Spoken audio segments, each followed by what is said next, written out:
England's big three launch their campaigns in Europe. And when it comes to winning cups, Arsenal, as they proved last season, are second to none.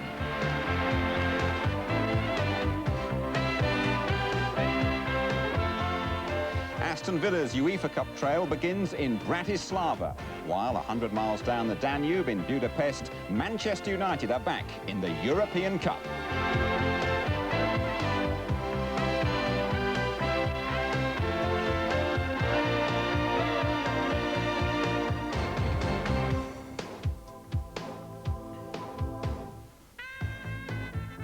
Hello, good evening. It's been a furious day of European football featuring the champions Manchester United, the runners-up Aston Villa and the double cup winners Arsenal. We've got extended coverage of Arsenal's Cup Winners' Cup match against the Danes Odense, and watch out for a few surprises there.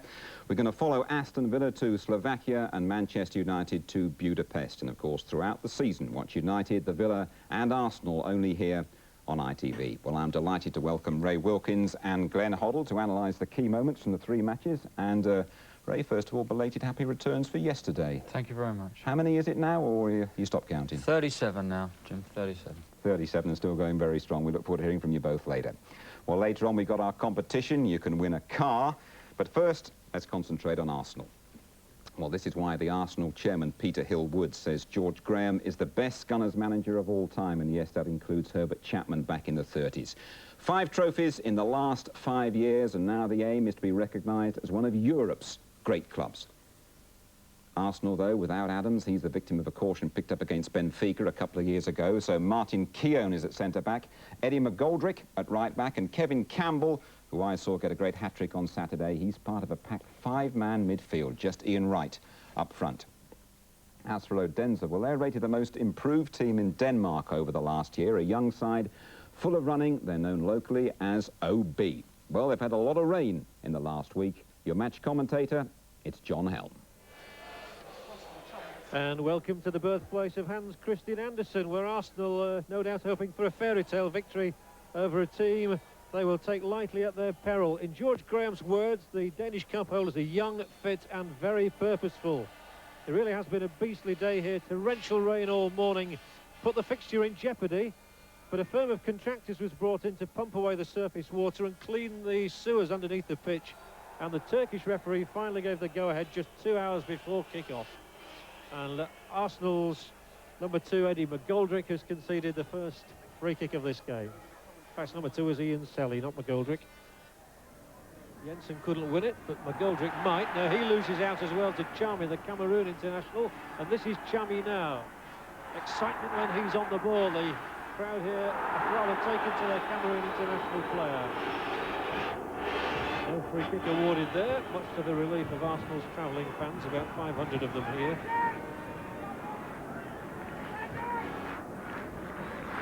You can expect to see the pitch cut up during the course of the evening. For the moment it looks good, and driving forward is Henningsen, and he's played a useful ball in there as well. And a penalty awarded straight away, despite Linnigan's protest that there was a dive by Jess Torup. Odense have the perfect opportunity to take the lead here in only the second minute of the game. It's exactly the sort of start that Arsenal couldn't afford, and Andy Linnigan has conceded a penalty on Jess Torup, Odense's leading goal scorer this season. He's got 3 goals, one of them from the penalty spot. And here he can really set this tie alight so far as the local crowd is concerned. It's just Torup against Seaman, and he missed. And Torup holds his head in his hands, the ball clipping the outside of Arsenal's right hand upright, and I wonder if that's a good omen for the Gunners. Couldn't have been closer to scoring, could it? But Torup, he was so deliberate in his aim. Seaman had gone the wrong way. And Arsenal relieved, to say the least. So dramatic beginning to the game, and this under-21 international Torup bitterly disappointed not to have given Odense a perfect start.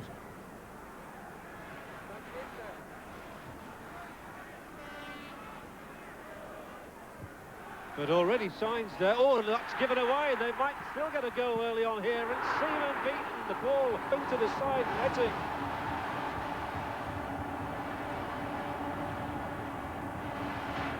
I was talking a few minutes ago to the former Danish international Preben Elkjær, and he said he thought Arsenal might just take this too easily, and that's the way it appears. Nielsen's shot there, curling in but not enough.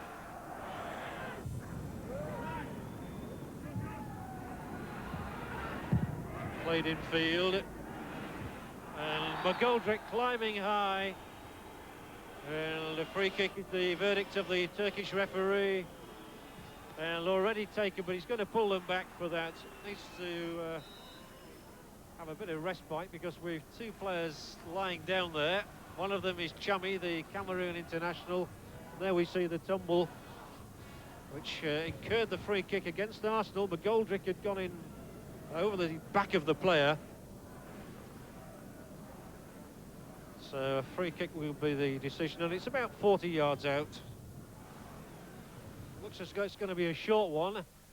Hemmingson is alongside the ball. And it will be Hemmingson who hits it hard and through. And a good stop by David Seaman. That could have bounced very nastily off the greasy surface. But Seaman getting right behind it. Exemplary goalkeeping. It's well struck. Well worked free kick. He defeated the wall, Hemmingson, and that's something Arsenal will have to watch. He's going to be a danger. McGoldrick striding forward purposefully, does well. And the referee says play on. Ian Wright did that. It's a chance here now for Chummy to run at the Arsenal defence. Keown stride for stride with him. And the corner it will be. Odense's first corner of the night.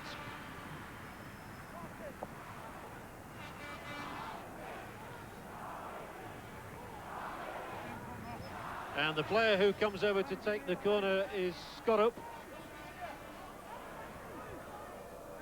Brian Skorup. And they've stationed three men on the Arsenal line, trying to unsettle Seaman. Taken quickly. Skorup hits it in! And an own goal! Skorup takes the claim. Odense have the lead. Seaman do nothing about it. And Danish flags are waving. Arms punching the air. Skorup, I think you'll find it takes a horrible deflection there. He was going wide until Martin Keown got his body in the way. Skorup is claiming it. Seaman beaten. Arsenal are a goal down in 17 minutes. And when you think they could have been two down if the penalty had been converted, it's a nightmare of a start for Arsenal, but an excellent start for Odense and their coach, Kim Brink. Davis really struggling to get into the game at the moment, and he was looking for that ball to go out, and it never did do. So here's more danger inside that Arsenal penalty area. Now it's broken for Jensen, and allowing Davis some time now. Feeding Merson. There are three Arsenal men in the middle. If Merson can get a decent ball in here. Chips it over the top. There might be a goal. Campbell hooked the shot wide. And Kevin Campbell getting in a shot as Hurk came off his line. If the angle had been less narrow for him, Arsenal might have had an equaliser. Clever chip ball from Merson to him. Campbell just couldn't get the angle. Davis, nice little turn by him. Doesn't reach Winterburn. And this danger man, Torup, is away again, racing down the right. Reception from Keown. Ian Wright making tracks now towards the Danish goal. Still Ian Wright. And bowled over. That's a free kick conceded by Sungild. And Sungild will certainly be cautioned by the referee. It's the first yellow card of the evening. Torben Sungild. And it's a tremendous run from Wright. Great purpose in his mind there. He was heading for goal. And this is a good position for Arsenal to have a free kick. Davis and Jensen are both there. Campbell is there. And Merson. Six-man wall formed in front Looks as though it might be Merson. Winterburn is sort of square on the left wing, as we know can hit them. So there are a number of options here, and it's going to be rolled. It will be Winterburn's shot, and Hurd couldn't hold it. Ian Wright equalises. Arsenal level, and it all came right. The surface played its part, and this phenomenal goal scorer, Ian Wright, does the trick for Arsenal yet again. Hurd just couldn't hold on. Merson couldn't get in, but Ian Wright could. Winterburn struck it well. The keeper diving to his left, looked to have it in his grasp. Merson challenged, and Ian Wright, the poacher extreme, wraps it into the Danish net. It's 1-1. Xhaka looks to be in an offside position there, but he's been allowed to come back and play to continue. McGoldrick can't get there. Scott up on the ball. And Scott up again, posing problems for Arsenal's defence. The clearance by Winterburn this time. Back it goes in here, and the shot thumped wide by Nedergaard. Arsenal survived that, and they're still appealing to the linesman for an offside against Chami, which should have been given, in my opinion.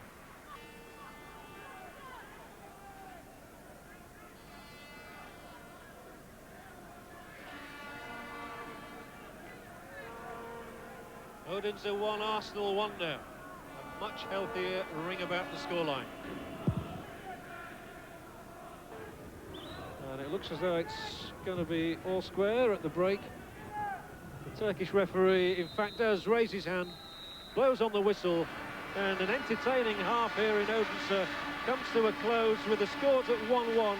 Odense, having missed a penalty through Torup in the second minute, took the lead when Skorup's driven shot in from the right deflected off Martin Keown for an own goal.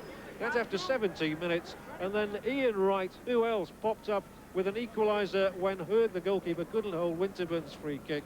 Half-time then, here is Odense 1, Arsenal 1.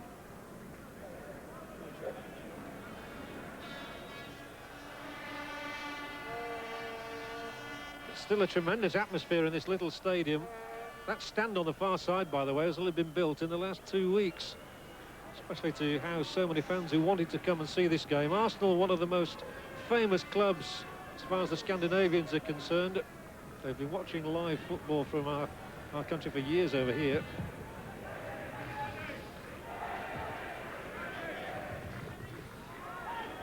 Put out of play by Eddie McGoldrick, playing in his first European Cup tie, of course, along with a number of these Arsenal players, Ian Wright included, astonishingly, at the age of 29.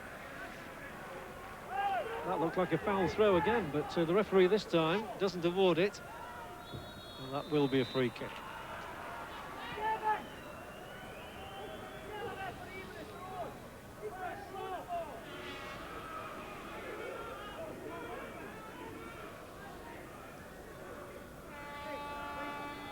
Well, the referee was quite right.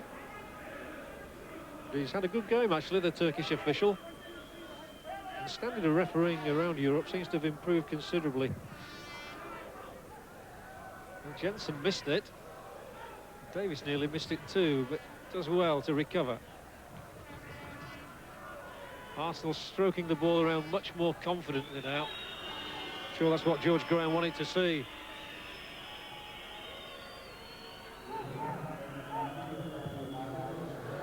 Hit up front by Seaman. Campbell flicks through. Ian Wright might get another one. This time Hurd makes the stop. And Ian Wright will be disappointed because it was one-on-one. And a goal scorer like Ian Wright, full of confidence as he is, hit the ball first time, never got the power he was looking for. Lovely flick on from Campbell. Wright yet again, not for the first time tonight, behind the defence. But the keeper does well, give him credit. But it was good play from Arsenal, and now the flag is raised.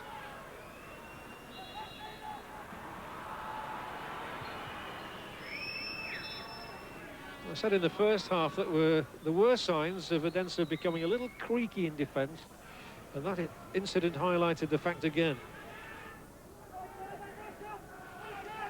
Hemmingson. McGoldrick underneath it. Oh, bad mistake by McGoldrick. And Seaman saves his side. The danger not gone. It is now. And Chami there could well have gotten Another goal for Odense. As it is, it's Arsenal who break.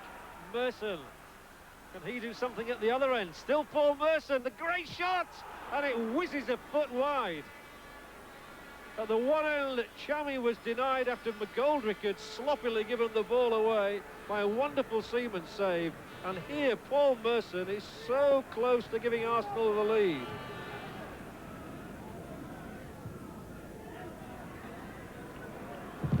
He's blocked. Nielsen goes on. Alan Nielsen still in there. Seaman blocks him again, and Seaman has twice saved Arsenal. He's got a bit of a knock. Alan Nielsen getting inside the Arsenal penalty area. That's the second time he's got in there tonight. Round Selly he went. Seaman coming bravely to dive at Nielsen's feet. Took a knock on his knee, I think. But Seaman has saved Arsenal twice. Good running, though. He was past Linnigan, and Seaman had to do his job.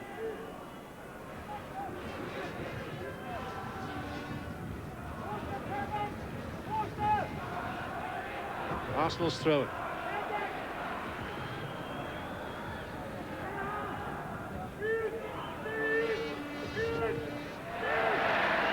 Good defending from Helveg. Chami holding it under pressure from Linnigan, who's done his job well again. Winterburn up to Merson, and Merson has got real purpose in his running at the moment. Still Paul Merson. Merson goes on, and the shot flies over the top. But that's the second time that Paul Merson has cut like a knife through butter in this half. And he's cracking shots in here on the Odense goal. One went a foot wide, this one went a few feet over.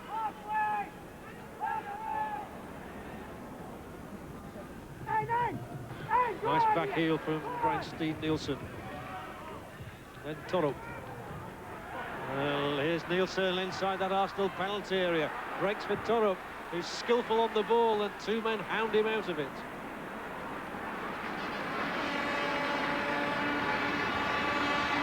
Torup's tricky. The hearts flap a little when he gets into the penalty area. Throw in from Detlefsen. Keep shouting for this foul throw, but the referee's having none of it. This should be Arsenal's chance to move forward now, and they've got men up. And Merson straight away wants to take them all on. On goes Merson, still here, Paul Merson, and it's in! Arsenal are in front, and it's third time lucky for Merson. He'd hit one wide, he'd hit one over the top. This time, it's in the back of the net. Confronted by Hemmingson, Merson, full of confidence, rides the second tackle, whips the shot in. It came off Berg's left boot. The defender couldn't keep it out. Arsenal having been behind and now in front for the first time.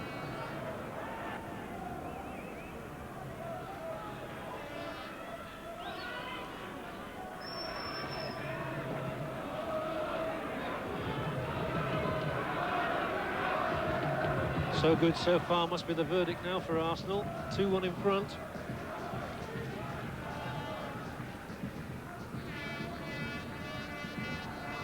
You think they could have been 2 down in 17 minutes. They were 1 down and the home side missed a penalty. So they've recovered well. Campbell's flick on. Merson again. There are men in the middle. It's a third, is it? No, it's gone wide. Disappointment there, etched on the face of Kevin Campbell as he picks himself up. It was a perfect opportunity to carry the tie away from the Danes. Merson cut it back. Campbell arriving at the perfect time, put everything into it, but got his shot off target. He'd started it as well with that header, and then from the moment Paul Merson pulled it back, Campbell looked a certain scorer. He wasn't. Here is Nielsen, the most effective player on the night, and Chami racing onto it. Couldn't get there, but here's danger still down the right from Nedergaard. And it's not a bad cross. Seaman couldn't get there. It's Selly who puts it behind, and Odense have a corner. And it's the signal for Arsenal to make a change, and Alan Smith will come on for the closing moments. There's Nedergaard's cross. Seaman checked. Well, Sally put it out. And who will Arsenal take off? I imagine Ian Wright. Yes, it will be. And Ian Wright walks off, having done his job certainly with the goal in the first half. The referee indicating that he'll be adding the seconds on. But it takes to get Alan Smith on wearing the number 15 jersey tonight. Short it is. They scored from a corner. Remember, it wasn't a bad one. It was Detlefsen who nearly got in. Here it is. Detlefsen's coming challenging for it, and Seaman got it at the second attempt. Ball with Winterburn. They'll certainly take their time now. Campbell was strong there. Linegan. He's got two men on his left. Drives forward and then plays it intelligently to Davis. Here comes Winterburn. Merson's making a run down the left. Smith in the middle. And there it is. Arsenal arms are raised aloft. The Danes have shown enough to prove that they can be dangerous. But although Arsenal went a goal behind, Scott-up shot going in off Martin Keown. The fight back began with Ian Wright's equaliser before half-time. And Paul Merson, who threatened twice to score, did so at the third attempt to give Arsenal a healthy 2-1 advantage to take back to Highbury in a fortnight's time, where they should finish the job. Odense 1, Arsenal 2. Paul, it's a good result in the end, but it was a bit of a dodgy first 20 minutes, wasn't it? Yeah, the first 20, you know, no disrespect to the Danish team, but if we was playing one of the top teams in Europe tonight, you know, we could have been out the tie easily by now. It could have been 2 down, in fact. I mean, a penalty given away and a sloppy goal, wasn't it? Yeah, it could have easily been 2, maybe 3, you know. We give so much respect. We sat back and we let them come at us, you know, and it didn't work. And then we played the British way, English way in the second half, and I thought it was only 1 team in it second half. How important was Ian Wright's equaliser at that time? Oh, very important, you know. If we're going 1-0 down at half-time, even we got a great fighting spirit. We always fancy ourselves of getting back into a game. But it would have been hard, you know, their tails were just getting up and they were starting to play some good football. Now, you looked particularly more positive in the second half. You really got into the game and had 2 chances before you scored. Yeah, I got a lot of the ball in the second half and I sort of come deep and started running at them, and I enjoyed it, you know, and it caused them a lot of problems, and I thought we well deserved to win in the end. Well, they probably deserved it in the end, Ray, but right at the start there, as Paul was mentioning, they had a very, very difficult spell, and my feeling was they really missed Tony Adams. Yes, I think when you've got such an influential player as Tony Adams missing, you're going to miss him immensely. He really is a stalwart for the Arsenal. And they had a dodgy 20 minutes, but typical Arsenal, they battled their way through and got a very good result. You give away a penalty in the first couple of minutes away from home in the European tie, you know you're going to be struggling, don't you? And I don't think there can be any complaints about the decision Linegan on Torop. Yes, that's right. It was a fantastic pass, actually, from Hemmingson that put Torop away. I don't really know how he got away from Linegan that far, but it's just a definite penalty. He pulls him down, and thankfully Torop hits the post and puts it wide. Indeed he did. But, Glenn, there was still a little bit of confusion in the middle of the defence, and then Odense get the goal. I mean, it was a fiercely driven ball in, wasn't it? And Martin Keown, it flies off him. It's an own goal. Would you fault Keown here? Yeah, I think they got caught with the short corner a little bit, and the Arsenal defence has come out. And to be fair to Martin, he hasn't played recently, and he's been caught a little bit unawares. But it's come off the thigh. Very unfortunate, but really should have been more aware of his defensive responsibilities and could have done better by clearing it. A fiercely driven cross there, wasn't it? Sort of Stevie Staunton type cross there. Yeah, we saw that this afternoon. He put a couple of crosses in like that, yeah. We're going to see a bit later. Don't say any more on that one, will you? But back they come, and Ian Wright gets in the action as of course he always does. And Ray, what are your feelings on this one? It's a nicely worked free kick. Good shot from Winterburn. Actually, Paul Merson jumped over the ball initially, follows it up with a good challenge. The ball was there to be won. He's in an offside position as the ball goes in the net. But there's the old predator in right there to stick it in the net. And here we see Merson had a good touch. Not the best defending in the world, it must be said, from Hemmingson. But he goes on, very strong running, goes past the second defender and just hits the target. And that's the important thing. He's so good coming down that channel, and it's good to see him doing things like that, because he's had a few problems at Highbury this season. He's a very talented lad, Paul Merson, and it's nice to see him doing that. Glenn, there's one point that I'd like to pick up with you. I mean, unnecessary cautions in Europe. No Tony Adams playing today, and something that I'd like to show you. Kevin Campbell picking up a yellow card here. Now, you just give us your version of this. On goes Campbell. He goes through there, and I think it's a bit harsh myself. The referee, in Kevin's mind, he's still playing the game. The whistle's gone. If it had stopped for a few seconds and he'd kicked the ball away, then I could understand it. But I mean, that's going to be the one disappointing thing from the game, from George's side of things, that he's picked up a booking. OK. Well, next we're going to switch to the UEFA Cup. It's the hardest competition to win. And Aston Villa, and they've got a really tough test at Slovan Bratislava, a team, of course, with a magnificent pedigree. The Villa, then, coming up on the European match.